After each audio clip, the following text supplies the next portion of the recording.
성부와 성자와 성령의 이름으로 아멘. 하늘을 우러러.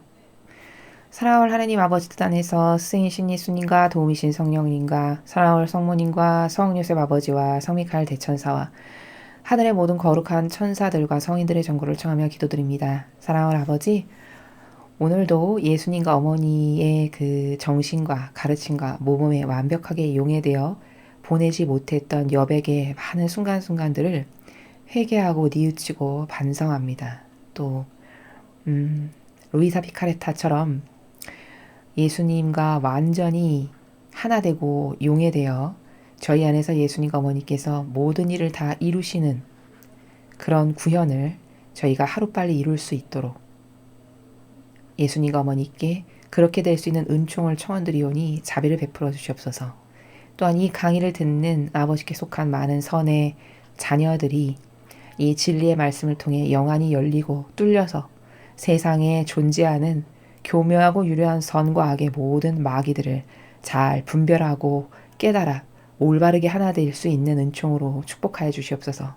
저는 한결같이 대한민국의 모든 마귀와 미국에 살아가는 딥스테이트의 마귀 그리고 전 세계에 퍼져 있는 이 악을 완벽하게 아버지께서 다 무찔러서 괴멸시켜 다시는 지구상에서 찾아볼래야 찾아볼 수 없는 그런 소멸로 만들어 주시옵기를 끝없는 갈망의 나라에서 매일 청원을 드립니다. 아버지, 아버지만이 다스려야 할 그 위대하신 권리를 감히 역겨운 인간이 자신들의 제도와 전통으로 영혼을 억압하고 짓누르고 다스리며 왕처럼 군림하는 이 역겨운 제도와 전통을 다 집어치워 주시고 오로지 완벽하고 흠없고 아름다움 그 지극한 올바르고 참된 자체인 하느님 아버지의 진리라고 하는 그 질서로 어서 빨리 대한민국을 다스려 주시고 이 나라의 신적 질서를 세워주시옵소서. 또 예수님과 어머니 마음에 드시는 속성을 지닌 영혼이 이 나라의 대통령으로 어서 빨리 앉혀주시옵기를 간절한 갈망으로 매 순간순간 염원하여 이 기도를 봉헌드립니다. 또한 미국이 어서 빨리 트럼프 대통령이라고 하는 아버지께서 옳다라고 말씀하신 그 도구를 통해 다시 완벽해질 수 있도록 축복하여 주시옵소서. 이 모든 기도 우리 주 예수 그리스도의 이름으로 기도드리나이다. 아멘. 성부와 성자와 성령의 이름으로 아멘. 안녕하십니까. 하느님의 뜻 선교의 윤피아 수녀입니다. 오늘도 복음 말씀을 통해서 하느님 아버지께서 우리에게 가르쳐 주시고자 하시는 나라가, 진리가, 질서가 과연 무엇인지 여러분들과 함께 학습해 보도록 하겠습니다. 2021년 1월 28일 목요일입니다. 마르코복음 4장 21절에서 25절까지의 말씀입니다. 주님 영광 받으소서. 그때 예수님께서 군중에게 말씀하셨다. 누가 등불을 가져다가 함지 속이나 침상 밑에 놓겠느냐? 등경이에 놓지 않느냐? 숨겨진 것도 드러나기 마련이고 감추어진 것도 드러나게 되어 있다. 누구든지 들을 귀가 있거든 들어라. 예수님께서 다시 그들에게 말씀하셨다. 너희는 새겨들어라. 너희가 되어서 주는 만큼 되어서 받고 거기에 더 보태어 받을 것이다. 정녕 가진 자는 더 받고 가진 것 없는 자는 가진 것마저 빼앗길 것이다. 주님의 말씀입니다. 그리스도님 찬미합니다. 오늘 주신 이 말씀 굉장히 간단하고 별로 어려운 것이 없어 보이는 그런 말씀입니다. 근데 여기 담겨 있는 그 본질의 나라는 굉장히 중요합니다.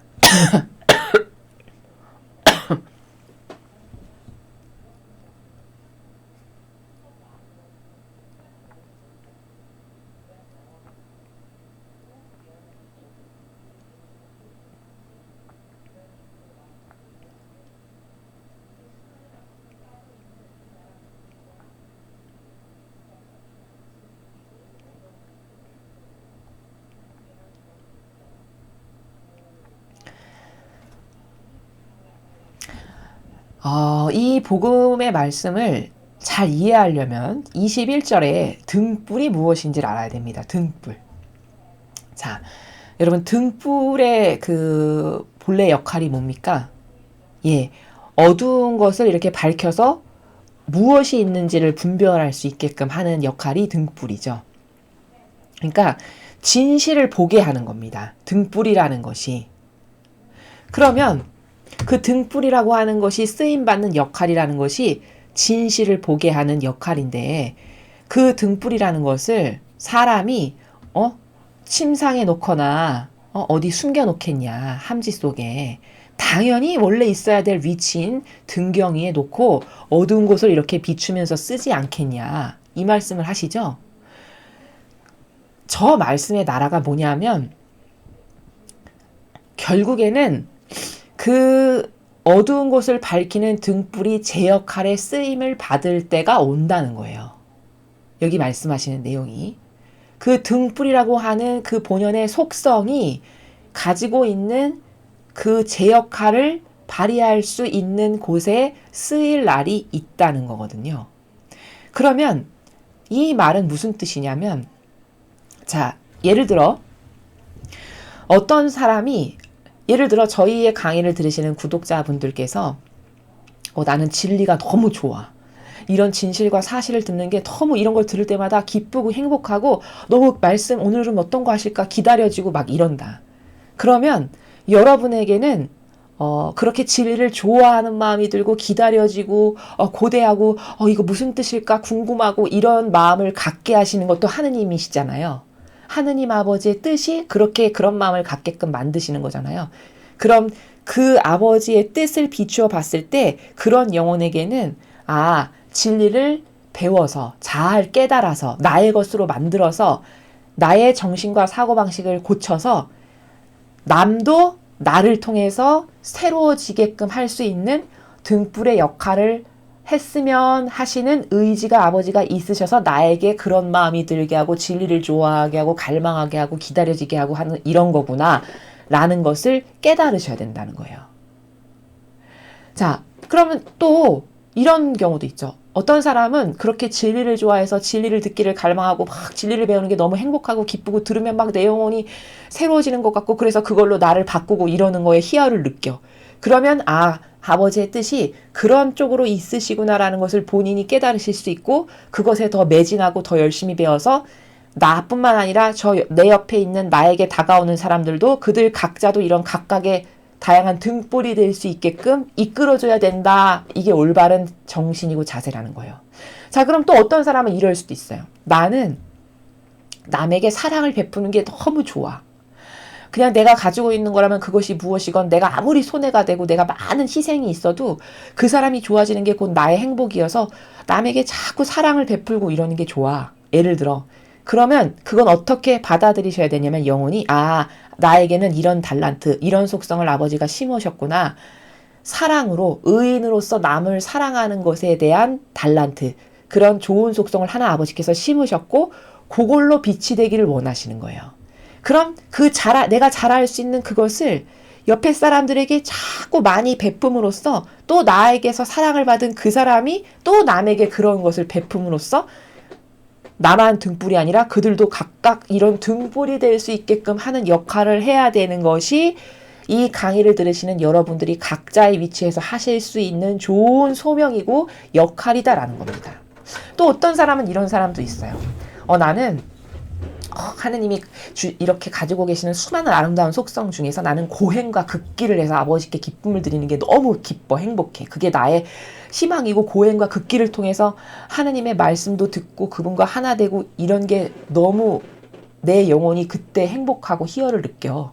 그러면 그런 고행이나 극기를 통해서 하느님과 교감하고 말씀도 듣고 대화를 나누는 이런 것을 남도 할 수 있게끔 잘 이끌어 줌으로써 이 고행과 극기를 통해서 어떤 성숙이 나에게 있고 어떤 더 과거하고는 다른 완성이 되어가고 있으며 이것을 통해서 예수님이나 어머니를 어떻게 만나고 이런 것을 잘 이끌어 줌으로써 또 다른 사람이 그런 고행과 극기를 통한 기쁨을 맛볼 수 있도록 또 이끌어 주면 그것이 또 다른 등불들을 이렇게 만드는 거다라는 겁니다. 그래서 이 등불이라는 거는 이렇게 하느님의 영광을 드러내는 영혼들을 말해요.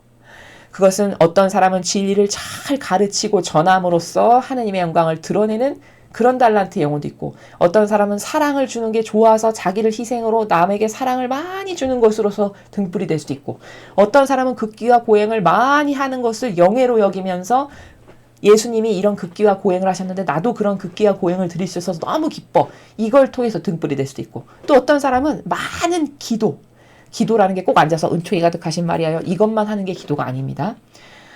예를 들면 뭐 루이사 피카레타와 같은 기도도 있고, 뭐 일상생활에서 내가 행동으로 할 수 있는 다양한 그 기도의 나라, 이거를 통해서 아버지께 기쁨을 드리는 것이 영예로 여기는 이런 등불이 될 수 있는 영혼들도 있고, 이렇게 각각 다양한 속성으로서 자신의 위치에서 할 수 있는 게, 잘할 수 있는 게 사람마다 다르잖아요. 근데 그것이 순전히 나를 위한 게 아니고 다 온전히 다 하느님을 위한 거야. 그게 기도도, 희생극기도, 예를 들어 진리를 전하는 것도, 사랑을 베푸는 것도, 이 모든 것이 나를 위한 것은 요만큼도 없고 다 하느님과 이웃만을 위해서 내가 온전히 그렇게 매진하고 올인할 수 있다. 그럼 이게 다 등불이에요. 그런 등불을 하느님은 절대 숨겨놓거나 감추지 않고 때가 되면 자 봐라. 나의 영광을 이렇게 드러나는 내 등불들. 이렇게 하신다는 거죠. 그럼 내가 그런 등불이 되고 싶고 아버지께 기쁨을 드리고 영광을 드러내는 그런 등불이 되고 싶고, 또 그런 등불이 많아지게 함으로써 하나님께 더 많은 영광을 드리는 영혼들이 많아지게 하고 싶어. 그러면 각자의 위치에서 내가 먼저 그 정신으로 살고 그것으로 행하고 그것으로 열매 맺고, 옆에 있는 사람들도 그것으로 이끌어주고 교화시키고 하나 되게끔 하고, 이런 역할을 해야 된다라는 것이 오늘 이 말씀의 핵심이다라는 겁니다. 그래서 저렇게 등불이 될 수 있는 방법은 굉장히 다양하고 많아요. 아무리 작은 것도, 그게 아무리 보잘것없는 거라 하더라도 나는 달란트가 없고 재주가 없어서 등불을 할 수 있는 게 없네? 그렇지 않아요. 아무리 작아 보이는 것도 거기 어떤 조건만 들어가면 되냐면, 이게 온전히 하느님만을 기쁘게 해드리기 위한 건가, 나를 위한 게 요만큼이라도 누룩으로 들어가 있나, 요것만이 중요할 뿐이에요. 나를 위한 게 요만큼이라도 들어가 있지 않고 온전히 하느님만을 위한 것으로 무엇을 했다면 그건 다 등불이에요. 다양한 등불. 그래서 이런 다양한 등불이 자꾸 많아지면 이 나라가 좋아질 수밖에 없고, 이 나라를 하나님께서 용서해 주실 수밖에 없고, 그런 영혼들이 많이 하나님의 영광을 드러내는 사람들이 자꾸 많아지면 결국 그것이 천상의 책에 나오는 태양이 되는, 바로 이런 나라. 그 나라의 작은 개념을 오늘 마르코 복음을 통해서 예수님께서 가르쳐 주시는 거다라는 겁니다. 그래서 가진 자는 더 받고 가진 것 없는 자는 가진 것마저 빼앗길 것이다. 이게 무슨 말이냐면요. 예를 들면 이런 거죠. 내가 희생으로 어떤 영혼에게 사랑을 하나 전했는데, 내가 희생으로 아버지께 영광을 드리기 위해서 전한 사랑 때문에 그 영혼이 좋아지고 문제가 개선이 됐고 행복해해. 그러면 그것을 보면서 보람을 느끼고 기쁘잖아요. 그럼 나는 다음번엔 어떻게 할까요? 그 희생을 더 많이 하고 싶어지겠죠. 왜? 거기서 보람을 한번 느껴봤고 거기서 그 열매를 봄으로써 하느님의 영광이 드러나는 것을 보고 희열을 느꼈기 때문에, 처음에 예를 들어 5%짜리로 희생을 했다면 다음번엔 10%, 15%, 20%, 50%짜리로 더 많은 희생을 하고 싶어진다는 거예요. 그러면 그 영혼이 그런 좋은 올바른 의지와 정신을 가지고 저 영혼이 저렇게 좋아지니까 참 기쁘다. 하느님 앞에 저렇게 바른 사람이 되니까 참 행복하다. 보람을 느낀다라고 하는 좋은 올바른 의지 가운데서 자꾸 더 많은 희생을 하고 싶어지잖아요. 그러면 그 영혼이 어떻게 될까요? 하느님으로부터 축복을 점점 더 많이 받게 되겠죠. 그래서 가진 자는 더 받고 가진 것 없는 자는 가진 것마저 빼앗긴다는 말이 무슨 말이냐면, 한번 어떤 희생을 해서 뭔가 하느님이 기뻐하실 것 법한 맛을 봤어요. 그러면 더 많이 희생하고 더 많이 희생할 수밖에 없죠. 그러면 그런 영혼에게는 하느님께서 은총을 하나 딱 주셨는데 쟤 봐라. 반향을 저렇게 잘하네. 다음번에 보니까 더 많은 희생을 하네. 어머, 저놈 봐라. 기특하네. 더 많이 희생하네. 이러면 은총을 그걸 잘할 수 있게 하기 위해서라도 점점 더 많이 주실 수밖에 없어요. 그러니까 가진 자는 자꾸 더 받는다는 거예요. 하느님의 은총을. 예를 들어 어떤 기도 하나를 했는데 응답을 받아봤어요. 내가 성모님께 간절히 매달려서 무슨 내가 희생이 들어가는 기도를 바쳤는데 거기에 응답을 확 받았어요. 그럼 이렇게 응답 한번 받아본 사람은 어떻게 되냐? 내가 이런 희생을 어머니께 봉헌드리면서 이런 기도를 하니까 어머니가 이 기도를 들어주시는구나. 다음번에 더 많이 희생해야지. 이렇게 되겠죠. 그럼 더 많이 희생하면서 기도하면 그 응답이 더 많은 희생이 들어갔으니까 당연히 더 빨리 더 많이 더 잘 오겠죠. 그렇기 때문에 한번 무엇을 가져본 사람은 자꾸 희생하는 걸 기뻐하고 오히려 즐거움으로 느끼고 여기서 어떤 희열을 느끼고 이래서 여기서 더 많은 은총을 하느님께서 주실 수밖에 없는 나라로 자꾸 발전적이 되어 간다는 거예요. 그게 가진 자는 점점 더 받을 수밖에 없다는 거예요. 은총을 한번 이렇게 받아본 사람은 더 많은 희생을 해서 더 받고 더 은총을 계속 받지만 가진 게 없는 사람이야. 이를테면 바리사이 가진 게 없죠. 하느님으로부터 받은 은총이 없어. 그러니까 거기서 무슨 어떤 하느님으로부터의 교감이 있거나 아버지로부터 무슨 축복을 받아서 어떤 희열이 있거나 무슨 내가 갈망으로 뭘 청했는데 들어줘 본 적이 이런 게 없어요. 그러니까 어떻게 될까요? 점점 그런 것하고는 점점 담싸고 살게 되겠죠.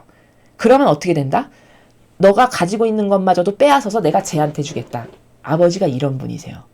왜? 쟤는 점점 더 잘하고 너는 은총이 좁았자 점점 더 몰락하고 더 지옥이나 가고 더 마귀장신구나 달아주니까 오히려 너에게 있는 거 내가 저에게 더 줘야 되겠다 하고 이 사람에 있는 거 빼앗아서 저 사람에게 잘하는 아버지의 일을 잘하고 이런 희생하는 걸 오히려 더 기쁨과 영예로 여기는 하느님의 영광을 더 잘 드러내는 저 영혼에게 계속 갖다 부어주실 수밖에 없다는 말씀이에요.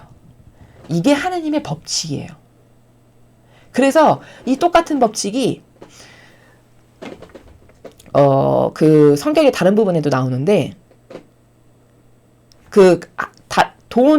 달란트 하나 주니까 그냥 땅 속에 묻었죠. 어떤 사람이. 그 사람 말고는 늘린 사람은 다 칭찬받았어요. 1달란트를 늘렸건 5달란트를 늘렸건 늘린 개수에 상관없이 다 칭찬을 받았어요. 이건 뭐냐면 하느님의 일은 각각의 영혼의 역량이 다 다르기 때문에 몇 개를 늘렸느냐가 중요한 게 아니라 늘렸는가가 중요한 거예요. 늘렸어. 그러면 너는 일단 내 영광을 드러내고 아버지의 일을 행한 그 열매 자체가 나에게 기쁨을 주니까 그런 영혼들에겐 다 칭찬을 하세요. 그런데 하나도 늘린 게 없어. 그 영혼은 엄청 혼났죠. 그러면서 내가 너한테 있는 것마저도 빼앗아서 쟤에게 줄 거다. 너에게 준 걸 내가 차라리 은행에다 넣어줬으면 이자라도 받았을 텐데 너는 하나도 늘리지 않았어. 너는 가진 것마저 빼앗길 거다. 같은 나라라는 거예요. 그래서 이게 자유민주주의와 시장경제가 이렇죠. 잘하는 사람에게 자꾸 더 줘야 되는 게 이게 하늘나라의 법칙이에요. 여기 정확히 25절이 그 말씀이에요. 아니 어떤 사람이 등불을 점점 크게 만들어 희생과 배상과 보속을 너무 열심히 하고 고통받기를 사랑하고 막 이래. 그러면 그 등불 그렇게 큰 등불로 점점 만드는 사람에게 하나님은 제가 저렇게 잘하네. 내 영광을 저렇게 드러내는구나. 더 주고 이게 하나님의 법칙이라는 거예요. 민주주의와 시장경제가 이렇죠. 시장경제가 뭐죠? 이윤을 많이 내는 훌륭한 기업이 있어. 그럼 거기 적극적으로 후원해야 돼요. 국가는. 적극적으로 밀어줘야 돼요. 그래서 더 많은 이윤을 그가 더 잘 내게끔. 이게 과거 박정희 대통령이 하셨던 경제 방법이에요. 근데 마귀는 어떤 사고방식을 하냐면 이거 뭐야? 차별이잖아. 이렇게 한다는 거예요. 여러분 이익을 내지도 않는데 거기다가 뭐를 주는 게 오히려 차별이에요. 왜? 아무것도 소출을 내지 않는 것에다가 하느님은 절대 뭘 주지 않으세요. 3년 된 무화과 나무 잘라버리시죠. 그게 엄청 무서운 거예요. 하느님에 대해서 우리가 잘 모르는 게 굉장히 많은데 무한히 자비로우시다? 절대 아니에요. 그 자비가 무슨 자비인지 몰라서 그래요. 예수님이 분명히 오래 갔는데 열매를 못 맺었어. 저거 3년 스승님 한 번만 더 기회를 주십시오. 저희가 걸음을 줘가지고 내년에도 열매 맺지 않으면 잘라버리겠습니다. 3년 기다리시는데 열매 안 맺어서 잘라버리잖아요. 그렇죠? 그럼 이게 뭐죠? 기회를 똑같이 주는 게 공평해요. 기회를 누구에게나 도전할 수 있는 기회를 똑같이 주는 것이지 열매 안 맺고 맨날 정체되어 있고 아무것도 안 하는데 거기다가 계속 걸음을 주는 거는 이거는 신적 사고방식도 아니고 이 지상에서의 시장경제의 사고방식도 아니에요. 이건 마귀적 사고방식이에요. 그렇게 아무 소출도 안 내는 허무한 곳에다가 사람도 똑바로 된 사람은 투자 안 하는 게 맞는 거죠. 잘할 수 있고 많은 소출을 내는 사람에게 계속적으로 더 많은 것을 지어남으로써 거기가 더 많은 열매를 해서 하느님의 영광이 더 많이 드러나게 하는, 이게 신적인 사고방식이고 이게 이 시스템이 바로 시장경제의 시스템이다라는 거예요. 여기 25절이 바로 그런 나라다라는 겁니다. 하느님은 그렇게 차별을 하세요. 오히려 이게 공정한 거죠. 그렇지만 세상적 자연법에서 살아가는 사람의 눈에는 이게 차별로 여겨진다는 거예요. 왜? 사고방식이 병들어서. 마귀적 사고방식이니까. 오히려 아무것도 안 하는데 주는 게 이게 차별이에요. 그게 차별이죠. 그게 소출을 내는 사람의 입장에서 봤을 땐 차별이죠. 아무것도 안 하는데 왜 주지? 아무 소출도 안 내는데? 이게 차별이에요. 오히려. 똑바로 개념을 우리가 알아야 된다는 거죠. 계속 소출을 내서 하나님의 영광을 더 많이 드러내는 얘에게는 더 잘하게끔 더 많은 은총을 아버지가 여기 끊임없이 주신다라는 게 25절이에요. 가진 자는 점점 더 받고, 가진 것 없어서 원래 그지야. 그럼 있던 권한마저도 뺏어서 내가 제 잘하는 애한테 내가 준다. 이게 하느님의 법칙이다라는 겁니다. 그래서 오늘 주신 이 말씀은 우리 모두 등불이 되기를 갈망해야 된다. 그리고 등불이라는 것은 아버지의 영광을 드러내는 하느님의 뜻을 잘 이루는 이런 소출을 내는, 다양한 분야에서 다양한 관점의 나라에서 소출을 내는 이런 다양한 영혼들이 다 등불인데, 내가 잘할 수 있는 것으로 하느님께 영광이 되고 이웃을 사랑하는 것에 열매를 맺는 이런 것들을 행하면 된다. 그리고 나뿐만 아니라 내 옆에 있는 사람도 또 다른 등불이 될 수 있게끔 내가 이끌어줘야 되는 것이, 이게 아버지가 오늘 말씀하신, 예수님을 통해서 말씀하신 나라고, 하나 중요하게 알아야 될 건 후미에 도대체 가진 자는 더 받고 가진 것이 없는 사람 빼앗는 게 뭘까? 이게 사고방식이 병들면, 특히 빨갱이의 사고방식이면, 아니 똑같이 나눠야지 가뜩이나 가진 게 없는데 빼앗는다는 게 말이 돼? 요렇게 생각한다는 거예요. 근데 철저히 하느님의 나라는 소출에 달려 있어요. 어떤 열매를 맺느냐에 달려 있는 것이지, 열매도 하나도 맺지 않고 맨날 썩은 것만을 내놓는데 거기다가 계속 거름을 준다? 그거는 하늘나라에 있지 않은 법칙이에요. 그건 올바르지 않은 정신입니다. 마귀적 정신이에요. 그래서 잘할 수 있는 영혼에게 더 많은 영광을 하느님, 왜? 하느님 중심이니까. 하느님께 영광을 더 많이 드러내는 영혼에게 더 많은 것을 줘서 그가 더 아버지의 뜻을 잘 이루게 해야 되는 것이 당연히 마땅한 거죠. 왜? 하느님을 위해서 모든 것을 첫 번째 계명이 하느님을 위해서 모든 것을 하는 정신이잖아요. 마음을 다하고 정신을 다하고 힘을 다하고 목숨을 다해서 사랑하라. 그러니까 계명의 1계명이 바로 그거니까. 아버지 뜻을 잘 이루는, 이웃을 사랑하는데 아낌없이 자기를 희생할 수 있는 이런 사람에게 자꾸 은총을 더 주는 것이 너무 당연한 거죠. 이 세상도 그래서 시장경제가 맞는 것이, 시장경제로 나라를 다스려야 되는 게 맞는 것이, 잘하는 기업체가 있어. 소출을 많이 내. 나라를 위해서 부국강병하게끔 자꾸 외화를 벌어들여. 그러면 그 나라에게 아낌없는 지원을 해야 되는 게 올바른 정치하는 사람들의 정신이라는 거예요. 이 신적 질서에 근거한. 이것에 반한다. 그럼 이건 다 잘못된 거예요. 성경에 반한다. 이건 다 잘못된 거고 다 가짜고 다 악이다. 이것을 여러분이 깨달으시고, 나는 어떤 등불이 되어드릴까 아버지께. 내가 잘할 수 있는 거 뭐지? 나 어떤 희생으로 하느님께 좀 기쁨을 드려볼까? 이런 다양한 등불들이 되시는 노력을 하셨으면 좋겠습니다. 이상으로 2021년 1월 28일 목요일 복음 해설을 마치겠습니다. 감사합니다.